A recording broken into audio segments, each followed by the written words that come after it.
நேற்றைய தினம் நாங்கள் பல்வேறு சபைகளுக்கான வேட்பு மனுக்களை தமிழ் மக்கள் கூட்டணியினுடைய சார்பிலே தாக்கல் செய்திருந்தோம். அந்த வேட்பு மனுக்கள் ஏற்றுக்கொள்ளப்பட்டனவா இல்லையா என்பது தொடர்பில் அறிவிக்கப்பட்ட பொழுது யாழ்ப்பாணத்திலே இருக்கக்கூடிய எங்களுடைய 3 சபைகளுக்கான வேட்பு மனுக்களும் கிளிநொச்சி மாவட்டத்தின் கரைச்சி பிரதேச சபைக்கான வேட்பு மனுவும் நிராகரிக்கப்பட்டிருக்கிறது.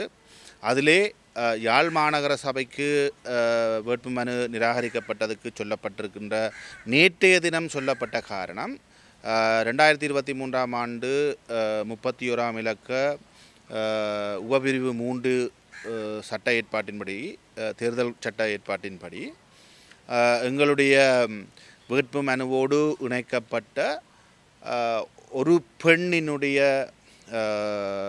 உறுதி உரையிலே, அதாவது நான் இலங்கை நாட்டுக்கு எதிராக ஒன்றும் செய்ய மாட்டேன் என்று சொல்லுகின்ற உறுதி உரையிலே சத்தியப்பிரமாண ஆணையாளர் கையொப்பமிடவில்லை என்ற காரணத்தினால் அந்த உறுதி உரை நிராகரிக்கப்பட்டதன் அடிப்படையில் எங்களுடைய வேட்புமனு நிராகரிக்கப்பட்டதாக நேற்றைய தினம் எங்களுக்கு சொல்லப்பட்டிருக்கிறது. நேற்றைய தினம் நிராகரிக்கப்பட்ட மற்றுமொரு உள்ளூராட்சி மன்றம் வலிகாமம் தெற்கு பகுதியில் இருக்கக்கூடிய உடுவில் பிரதேச சபைக்கான வேட்புமனுவும் நிராகரிக்கப்பட்டிருக்கிறது. அதற்கான காரணமாக சொல்லப்பட்ட விடயம் இளம் வேட்பாளர்களினுடைய விடயத்தை உறுதிப்படுத்துகின்ற விதமாக சமர்ப்பிக்கப்பட்ட பிறப்புச் சான்றிதழ் முறையாக உறுதிப்படுத்தப்படவில்லை, பிரதேச செயலாளரால் உறுதிப்படுத்தப்படவில்லை என்பது ஒரு காரணமாக சொல்லப்பட்டிருக்கிறது. அதிலே 6 உறுப்பினர்கள் தேவைப்பட்டிருக்கிறார்கள். நாங்கள் 5 உறுப்பினர்களுடைய சான்றிதழ்களை சமர்ப்பித்திருக்கின்றோம் என்றும் ஒருவருடைய பிறப்பு சான்றிதழ் உறுதிப்படுத்தப்படவில்லை என்றும் சொல்லி வலிகாமம் தெற்கு பிரதேச சபை நிராகரிக்கப்பட்டிருக்கிறது. அதே போன்ற அதே காரணங்களுக்காக பருத்தித்துறை பிரதேச சபையும் கரைச்சி பிரதேச சபைக்குமான எங்களுடைய வேட்புமனுக்கள் நிராகரிக்கப்பட்டிருக்கின்றன. இந்த விடயங்களிலே இளம் வேட்பாளரை உறுதிப்படுத்துவது தொடர்பிலே தேர்தல் சட்டம் ஒரு விடயத்தை சொல்லுகிறது. அத்தாட்சிப்படுத்தப்பட்ட பிறப்புச் சான்றிதழ் இணைக்கப்பட வேண்டும் அல்லது சத்தியக்கூற்று இணைக்கப்பட வேண்டும். அவ்வாறு இணைக்கப்படாவிட்டால் வயதை உறுதிப்படுத்த முடியாது என்கின்ற ஒரு விடயத்தை சொல்லியிருக்கிறார்கள். இதிலே யார் அதை அத்தாட்சிப்படுத்துவது என்பது தொடர்பில் அரசியல் கட்சிகளுக்கு போதியதாக தெளிவுபடுத்தப்படவில்லை என்கின்ற ஒரு விடயம் இப்பொழுது முன்வைக்கப்படுகிறது எங்களுடைய தரப்பாலே. யார் அத்தாட்சிப்படுத்துவது என்பது தொடர்பிலே தேர்தல்கள் சட்டமும் எதையும் சொல்லவில்லை. தேர்தல் திருத்த சட்டம் 2023ஆம் ஆண்டு திருத்தப்பட்ட தேர்தல் உள்ளூராட்சி மன்ற தேர்தல் சட்டத்திலே சர்டிஃபைட் கோப்பி என்று தான் சொல்லுகிறது, அத்தாட்சிப்படுத்தப்பட்ட பிரதி. அந்த அத்தாட்சிப்படுத்தப்பட்ட பிரதி என்பது பல சந்தர்ப்பங்களிலே சட்டத்தரணிகளாலே அல்லது சத்தியப்பிரமாண ஆணையாளராலே அத்தாட்சிப்படுத்தப்படுவது வழமை. ஆகவே அந்த விடயத்தில் அதை ஏற்றுக்கொள்ள முடியாது என்ற வாதம் தேர்தல் திணைக்களத்தாலே முன்வைக்கப்பட்டிருக்கிறது. அது தொடர்பாக அவர்களாலே ஒரு ஊடக அறிக்கை வெளியிடப்பட்டதாக, அதாவது வேட்புமனு தாக்கல் செய்வதற்கு முதல் நாள் ஊடக அறிக்கை வெளியிடப்பட்டதாக சொல்லப்படுகிறது. ஆகவே போதிய கால அவகாசம் அதிலே இருந்திருக்கவில்லை. இரண்டாவது, அது சரியா பிள்ளையா என்கின்ற ஒரு விவாதம் எழுந்திருக்கிறது. ஆனால் யாழ்ப்பாண மாநகர சபையிலே நாங்கள் போட்டியிடுகின்ற ஒரு முக்கியமான தரப்பு உங்கள் எல்லோருக்கும் தெரியும். கடைசியாக 2 ஆண்டுகள் யாழ்ப்பாண மாநகர சபையை ஆட்சி செய்தது எங்களுடைய தரப்பு. இந்த முறை தேர்தலிலும் மிக காத்திரமான செல்வாக்கை, மிக காத்திரமான தேர்தல் முடிவுகளிலே தாக்கத்தை ஏற்படுத்தக்கூடிய தரப்பாக எங்களுடைய தரப்பு இருக்கிறது. அதிலே நாங்கள் 27 வட்டாரங்களுக்கும் மிகச்சிறந்த வேட்பாளர்களை நாங்கள் களத்திலே இறக்கி இருக்கின்றோம். எங்களை பொறுத்த மட்டும் 27 வட்டாரங்களையும் நாங்கள் வெல்லுகின்ற முனைப்போடு இந்த தேர்தல் களத்தை நாங்கள் அணுகி இருக்கின்றோம். நிச்சயமாக வெல்வதற்கான வாய்ப்புகள் மிக அதிகமாக எங்களுக்கு இருக்கின்ற நிலையிலே மிக நம்பிக்கையோடு தாக்கல் செய்யப்பட்ட வேட்புமனு நிராகரிக்கப்பட்டிருக்கிறது. ஒரு பெண் வேட்பாளரால் சமர்ப்பிக்கப்பட்ட சத்தியப்பிரமாணத்திலே உறுதிப்படுத்தி ஒரு சத்தியப்பிரமாண ஆணையாளர் கையொப்பமிடவில்லை. ஆனால் அதிலே அவர் தன்னுடைய ஃப்ராங்கை அடித்திருக்கிறார். ஆனால் ஒப்பமிடவில்லை என்ற காரணத்தினாலே ஒட்டுமொத்த லிஸ்ட்டும் ரிஜெக்ட் பண்ணப்பட்டிருக்கிறது. இதிலே ஒரு விடயத்தை நாங்கள் பார்க்க வேண்டும். இதே போன்று நல்லூர் பிரதேச சபையிலே தமிழரசு கட்சியினுடைய ஒரு வேட்பாளர் நிராகரிக்கப்பட்ட போதும், அவர் சத்தியப்பிரமாணத்திலே சைன் வைக்கவில்லை என்பதால் நிராகரிக்கப்பட்ட போதும் அவருடைய தமிழரசு கட்சியினுடைய வேட்புமனு நல்லூரிலே ஏற்றுக்கொள்ளப்பட்டிருக்கிறது. ஆனால் எங்களுடைய வேட்புமனு நிராகரிக்கப்பட்டிருக்கிறது. இதிலே மிகச்சிறப்பாக ஒரு ஆச்சரியமான கவலைக்குரிய ஒரு விடயம் என்னவென்றால், சட்டத்திலே 2023ஆம் ஆண்டு திருத்தப்பட்டவாறான உள்ளூராட்சி மன்ற தேர்தல்கள் திருத்தச் சட்டத்திலே 31 உபபிரிவு 3 சொல்கிறது, மிகச்சிறப்பாக சொல்கிறது, ஒருவர் கையொப்பமிடவில்லையாக இருந்தால் நிராகரிக்கப்பட முடியாது என்று சொல்கிறது. அந்த வேட்புமனு நிராகரிக்கப்பட முடியாது என்று சொல்கிறது. நான் அதை உங்களுக்கு ஆங்கிலத்தில் இருப்பதை அப்படியே வாசித்து காண்கின்றேன். The nomination paper so submitted என்று சொல்வது ஒரு குறைபாடான சத்திய கடதாசியை சொல்லி இருக்கிறது. So submitted shall not be rejected.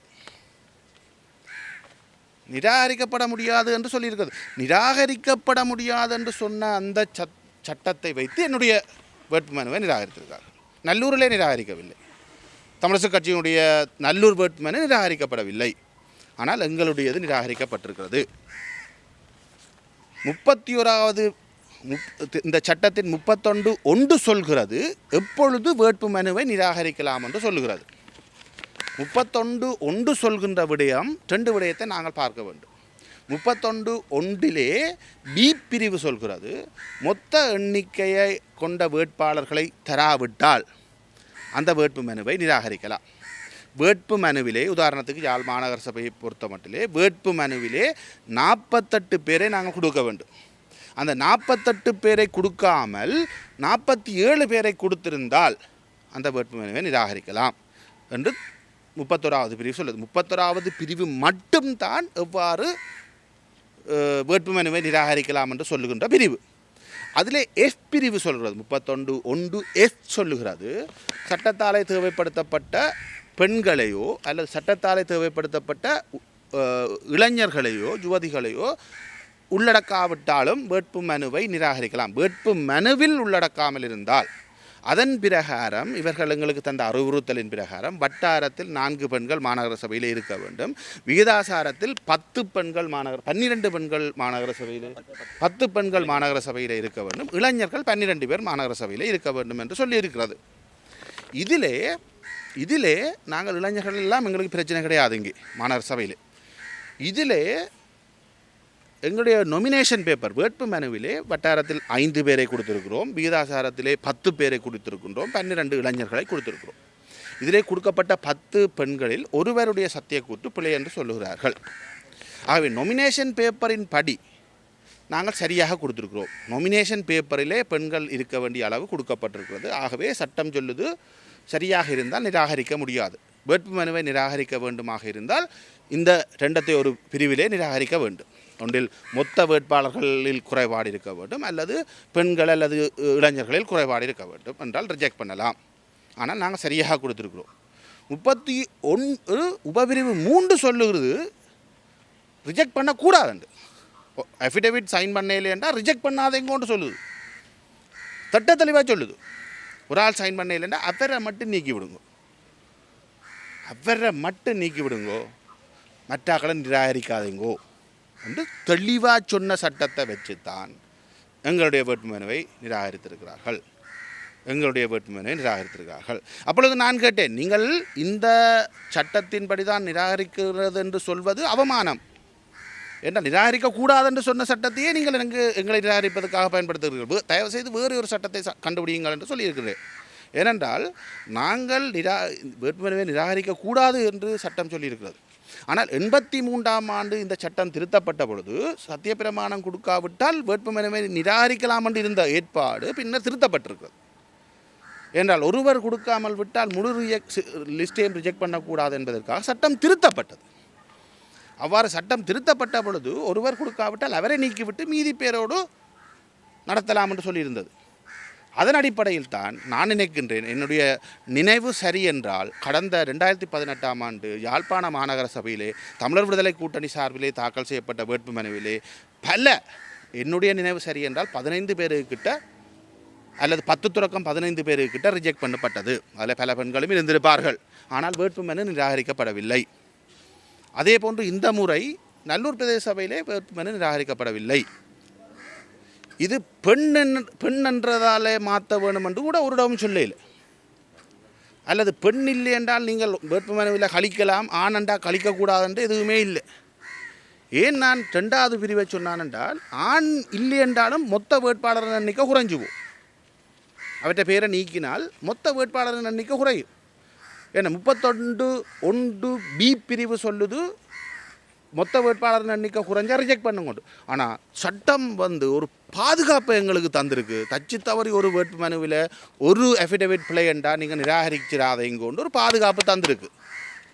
அவரை மட்டும் நீக்குங்கோன்னு சொல்லி ஒரு பாதுகாப்பு தந்துருக்கு. அந்த பாதுகாப்பையே எனக்கு ஆப்பா வச்சிருக்கிறேன். அதுதான் ரீசன் காட்டியிருக்கு. சட்டம் சொன்ன பாதுகாப்பு தான் என்னுடைய வேட்புமனு ரிஜெக்ட் பண்ணப்பட்டதுக்கான காரணமாக சொன்னது மிகப்பெரிய அபத்தம்.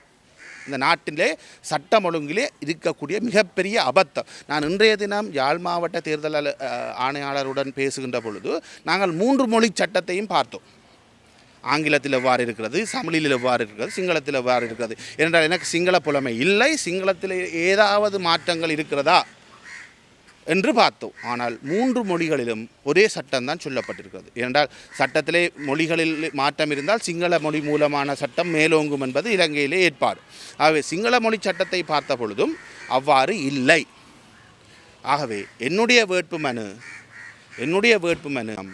நிராகரிக்கப்படக்கூடாது என்று சொன்ன சட்டப்பிரிவின் கீழ் நிராகரிக்கப்பட்டிருக்கிறேன். இது மிகப்பெரிய அநீதி.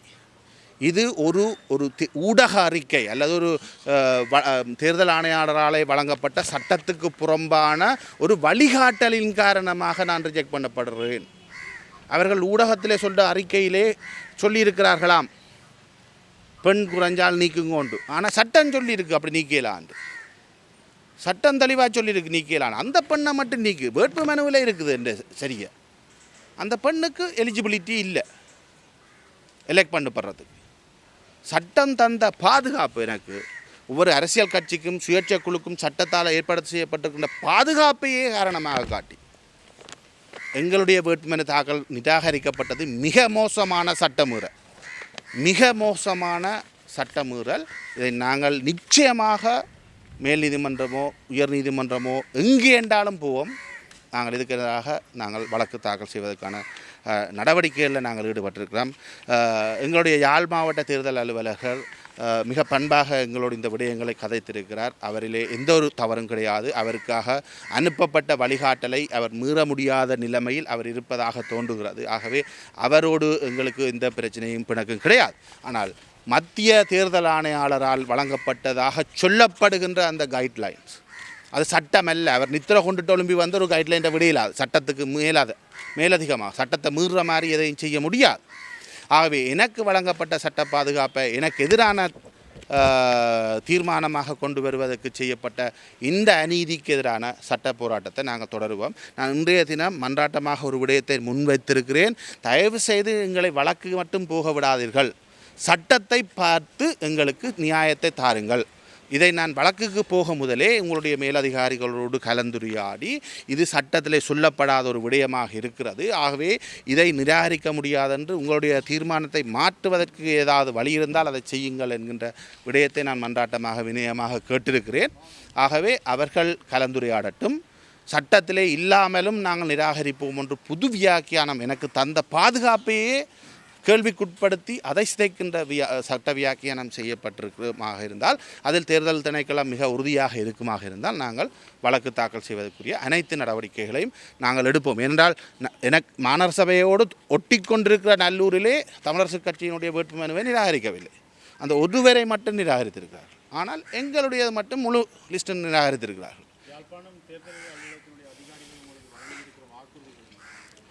எங்களுக்கு அவர்களால் கோரிக்கைக்கு வாக்குறுதி எதுவும் தர முடியாது.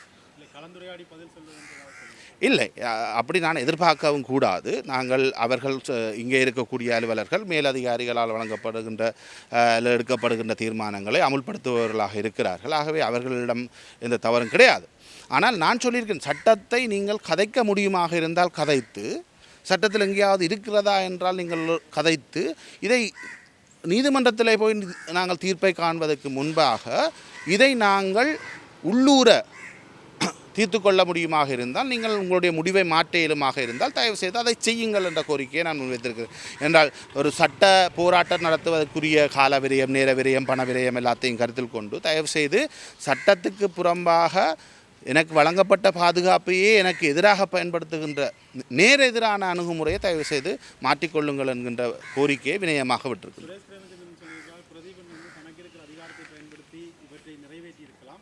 பரிசீலனைக்காக கொழும்புக்கு அனுப்பியது தவறு என்ற ஒரு குற்றச்சாட்டை முன்வைத்திருக்கிறார். நீங்களும் அவருடைய அதிகாரத்தை கொண்டு உங்களுடைய இதை நிவர்த்தி செய்திருக்கிறார். என்னை பொறுத்த மட்டிலே இந்த வேட்புமனுக்களை நிராகரிப்பதா இல்லையா என்கின்ற தீர்மானத்தை எடுக்க வேண்டியது இங்கு இருக்கின்றவர்கள் தான், அவர்களுடைய முடிவு. அவர்களுக்கு சந்தேகம் இருந்தால் மேலதிகாரிகளிடம் கேட்டு சந்தேகங்களை தீர்த்து கொள்ள முடியும். பிறப்புச் சான்றிதழ் தொடர்பாக சந்தேகங்கள் இருந்ததாலே அல்லது பலருடைய நிராகரிக்கப்பட்டதாலே கொழும்புக்கு அவர்கள் தகவலை அனுப்பி அது தொடர்பாக கேட்டிருக்கிறார்கள். ஆனால் எங்களுடைய விடயம் தொடர்பாக அவ்வாறு கேட்கப்பட்டதாக எனக்கு தெரியவில்லை, அல்லது கேட்டார்களா என்பதும் எனக்கு தெரியாது. ஆனால் அவர்களுக்கு ஏற்கனவே 16ஆம் தேதி 3ஆம் மாதம் வழங்கப்பட்ட வழிகாட்டலின்படி அதில் மேலே கொழும்பு தேர்தல் ஆணையத்திலிருந்து ஒரு கடிதம் அனுப்பப்பட்டிருக்கிறது. அதை காண்பித்து தான் நிராகரித்திருக்கிறார்கள். ஆனால் அது மிக தவறான அணுகுமுறை. நீங்கள் வழக்குக்கு செல்வதற்கு முன்பதாக இந்த தேர்தல்கள் அதிகாரிகளுக்கு ஒரு அவகாசம் வழங்குகிறீர்கள்? இல்லை, இப்போ எங்களுக்கு தேவை சில கால அவகாசம் எங்களுக்கும் தேவைப்படுகிறது. காரணம், நாங்கள் உரிய ஆவணங்களை சட்ட ரீதியாக பெற்றுக்கொள்ள வேண்டும் எங்களுடைய வழக்கை தாக்கல் செய்வதற்காகவே. அந்த காலப்பகுதியில் ஒரு வேண்டுகோளாக இதை நான் சட்டத்தை சுட்டிக்காட்டி ஒரு வேண்டுகோளாக நான் முன்வைப்பதற்கும் விரும்புகிறேன். ஆனால் அந்த முடிவில் நான் தங்கியிருக்கப் போவதில்லை. நாளைய தினம் தருவதாக சொல்லியிருக்கிறார்.